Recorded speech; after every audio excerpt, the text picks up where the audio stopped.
جو جب defence minister تھا اور فورن منسٹر تھا دبئی سے تنخواہ لے رہا تھا.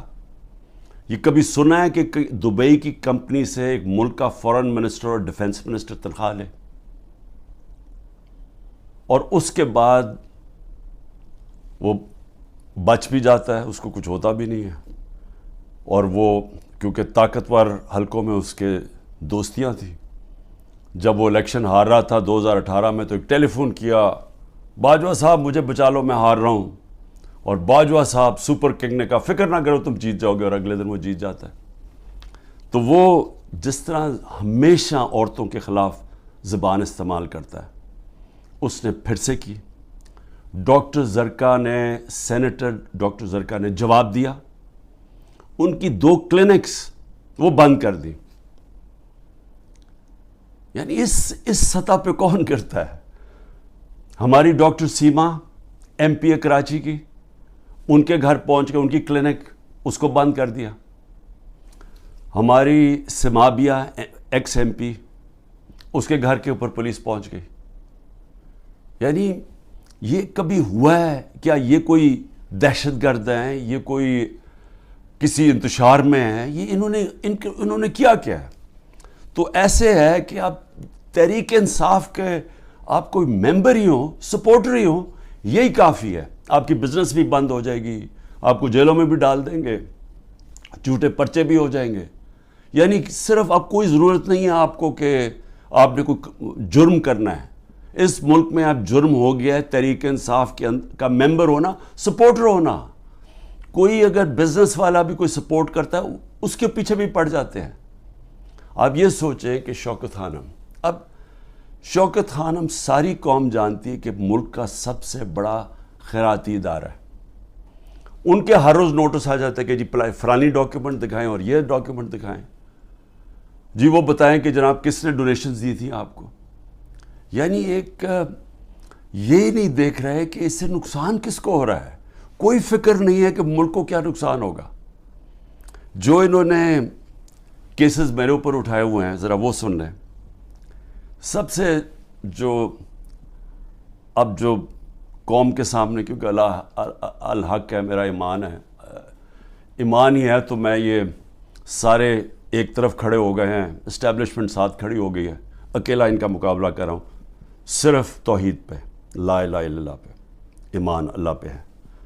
اور جس طرح اللہ ہر ان کی جو بھی کوشش کرتے ہیں خود ہی سچ سامنے آ جاتا ہے. جو انہوں نے میرے اوپر القادر کا کیس کیا, اب القادر کا کیس کیا تھا کہ عمران خان نے جو القادر یونیورسٹی بنائی ہے, جدھر مکمل طور پہ مستحق گھروں سے وہ بچے جو کہ جن کے ماں باپ اعلیٰ تعلیم نہیں افورڈ کر سکتے, وہ سب پڑھ رہے ہیں مفت.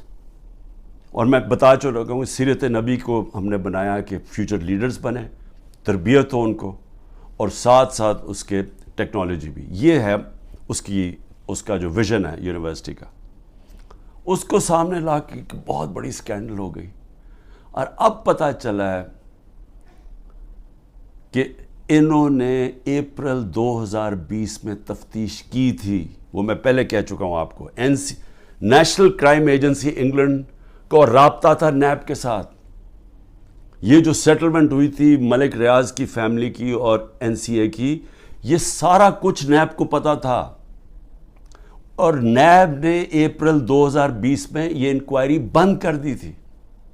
ایک دفعہ انکوائری بند ہو جائے وہ نہیں کھول سکتے آپ. اور انہوں نے جو سب سے بات جو چھپا لی, جس کے اوپر اصل بات ہونی چاہیے, کہ این سی اے نے ملک ریاض کا جو پیسہ تھا وہ فریز کیا کیوں؟ وہ منی لانڈرنگ کی وجہ سے نہیں کیا. وہ انہوں نے کہا کہ ایک ٹرانزیکشن ہوئی, اور یہ سنیں ذرا غور سے, کہ حسن نواز نے پراپرٹی بیچی ملک ریاض کے بیٹے کو, اور وہ جو پراپرٹی بیچی وہ 50 بلین پاؤنڈ کی بیچی. انہوں نے کیوں, نیشنل کرائم ایجنسی انگلینڈ نے کیوں اس کے اوپر ایکشن لیا, اور ایکشن کیا لیا؟ ان کے اکاؤنٹ فریز کر دیے. کیوں کیے؟ کیونکہ پراپرٹی کی قیمت آدھی تھی. انہوں نے دیکھا کہ اس کی قیمت آدھی تھی, یعنی وہ 25 ملین پاؤنڈ کے ارد گرد اس کی قیمت تھی, 50 ملین پاؤنڈ کیسے دے دیا اس پراپرٹی کو؟ نواز شریف تب پرائم منسٹر تھا، یہ 2000 جب ہوا، یہ 16-17 میں جب پرائم منسٹر تھا، تو پرائم منسٹر نے اس وقت اپنا زور لگا کے وہ دگنی قیمت کے اوپر پراپرٹی ملک ریاض کو بیچی. یہ پہلے تو یہ بتائیں پیسہ کدھر سے آیا؟ کدھر سے حسن نواز کے پاس اتنا پیسہ آیا؟ جب وہ ملک سے باہر بھاگے ان سے یہ سوال پوچھے گئے نا، کیونکہ بتا ہی نہیں سکتے، پیسہ چوری کا تھا. اور پھر وہ پراپرٹی دگنی قیمت پہ بیچ دیتے ہیں ملک ریاض کو. وہ کس لیے بیچی؟ اور وہ اصل کہانی وہ ہے آل قادر کی، اصل وہ اس کے اوپر بات نہیں کر رہے. کوئی پوچھ نہیں رہا نواز شریف سے کہ بتائیں جی بیٹے نے یہ پراپرٹی اور آپ کو کیوں اتنی مہنگی پراپرٹی خریدی ملک ریاض نے. اور یہ بھی ہو گیا کہ یہ سارا کچھ پتا تھا نیب کو. ان کا جو ڈپٹی وائس چیئرمین ہے اس وقت نیب کا، وہ اس کمیٹی میٹنگ میں بیٹھا ہوا تھا جب یہ کیس کلوز کیا گیا. مجھے 3 گھنٹے انہوں نے بٹھایا سوال کرتے ہوئے، میرے سے پوچھا جب ان کو سارے پتا تھا جواب، کیونکہ وہ ڈپٹی چیئرمین کو بھی پتا تھا، پروسیکیوٹر جنرل کو بھی پتا تھا. اس وقت جو ڈائریکٹر تھے نیب کے پنڈی میں، منگی صاحب، وہ بھی بیٹھے ہوئے تھے اس میٹنگ پہ. تو ان کے پاس تو منٹس پڑے ہوئے ہیں اس کے. تو پھر یہ کیوں میرے اوپر سارا کچھ کیا، اور یہ جو میرا وارنٹ نکالے اور مجھے اریسٹ کیا. اور دوسری یہ جو توشہ خانہ، یہ توشہ خانہ ایک عام کیس نہیں چل رہا، یہ ایسے ملٹری ٹرائل چل رہی ہے. یعنی کہ ایک فیئر ٹرائل کا مجھے موقع ہی نہیں دیا جا رہا. خیر وہ اس کے اوپر پھر سے میں سب جوڈے سے زیادہ بات نہیں کرتا، لیکن یہ میں کہوں گا کہ میرے سے وہ سوال پوچھے جا رہے ہیں جو آج پاکستان کی تاریخ 70 سالہ تاریخ میں کبھی کسی سے، جن کو بھی کتنے گفٹس ملی ہیں توشہ خانہ میں، 70 سال سے ملتی ہیں گفٹس، کوئی نئی تو چیز نہیں ہے. کبھی کسی سے وہ سوال نہیں پوچھا کہ جی آپ کو جو توشہ خانہ کی گفٹ ملی تھی وہ آپ نے آگے بیچی کس کو، یا آپ نے گفٹ کس کو کی. کبھی کسی سے آج تک یہ پوچھا ہے؟ کبھی کسی سے پوچھا ہے کہ توشہ خانہ جب آپ قیمت ادا کر کے وہ لے لیتے ہیں گفٹ، اس کے بعد آپ کی پراپرٹی آپ جو مرضی کریں؟ بھی آپ کون ہے پوچھنے والا ہے کہ میری پراپرٹی سے میں یہ گفٹ کروں یا میں بیچوں؟ جب تک کہ جو بھی میرا چیز ہو وہ میں ڈکلیئر کروں. تو میرا سارا ڈکلیئرڈ ہے میرے ٹیکس ریٹرنز میں. تو وہ سوال پوچھے جا رہے ہیں آج، وہ وجہ اس کی ہے ان کو مل کچھ نہیں رہا. یہ 3.5 سال میں جتنا میں پرائم منسٹر رہا ہوں، ان کو یہ 2 چیزیں ملی ہیں. اس کو کرپشن کہہ رہے ہیں، یہ جو توشہ خانہ ہے، اور دوسرا چیز القادر. یہ 2 کرپشن کے کیسز میرے پہ ملے ہیں. ان 3.5 سال میں جب نواز شریف پرائم منسٹر بنا تھا، 17 اس نے فیکٹریاں بنا چکا تھا 3.5 سالوں میں، اور سرکاری بینکوں سے قرضے لیتا تھا، فیکٹریاں بنا لیتا تھا، اور بعد میں وہ قرضے معاف کروا لیے. اور جو پیسہ دیا وہ 20 سال کے بعد واپس، جو تھوڑا سا اور مارک اپ معاف کروا کے وہ بھی تھوڑا سا پیسہ دیا. ان سے کبھی پوچھا زرداری اس ٹائم کے اندر 2 سال میں اس کو 10% ساری دنیا کہنا شروع کر دی تھی کہ ہر چیز پہ کمیشن کماتا تھا. تو یہ 2 چیزیں ملی ہیں 3.5 سال میں، اور انشاءاللہ یہ میں ثابت کروں گا جب کیس آگے بڑھے گا. لیکن موقع دینا چاہیے مجھے پوری طرح جواب دینے کا. دوسری چیز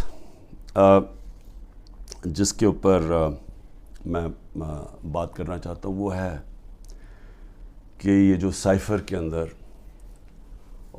کے اندر میں پھر سے واضح کر دوں کہ بڑے کلیئر قانون بنا ہوا ہے. سائفر ہوتی ہے فورن آفس کے اندر، جو سیکرٹ کوڈ وہ فورن آفس میں رہتی ہے. یہ انسٹرکشنز ہیں کیبنٹ ڈویژنز کے. اس کے اندر کوئی اور کسی کے پاس وہ جو کوڈ والا سائفر ہے وہ نہیں جا سکتا. اور جو میرے پاس آیا تھا وہ مجھے پھر سے بلایا، بڑا اچھا ہے، ایف آئی اے کے سامنے پھر پیش ہوں گا. لیکن جو مجھے کہتے ہیں کہ آپ نے وہ جو سائفر کے اندر چیز لکھی ہوئی تھی وہ پبلک کر دی.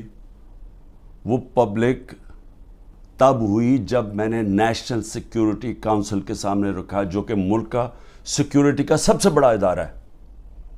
اس ادارے کے اندر پہلے رکھا، اس ادارے نے وہ سائفر کو دیکھا جو اس کے اندر لکھا ہوا تھا، وہ نہیں جو کوڈ ہے، جو اس کا مفہوم تھا.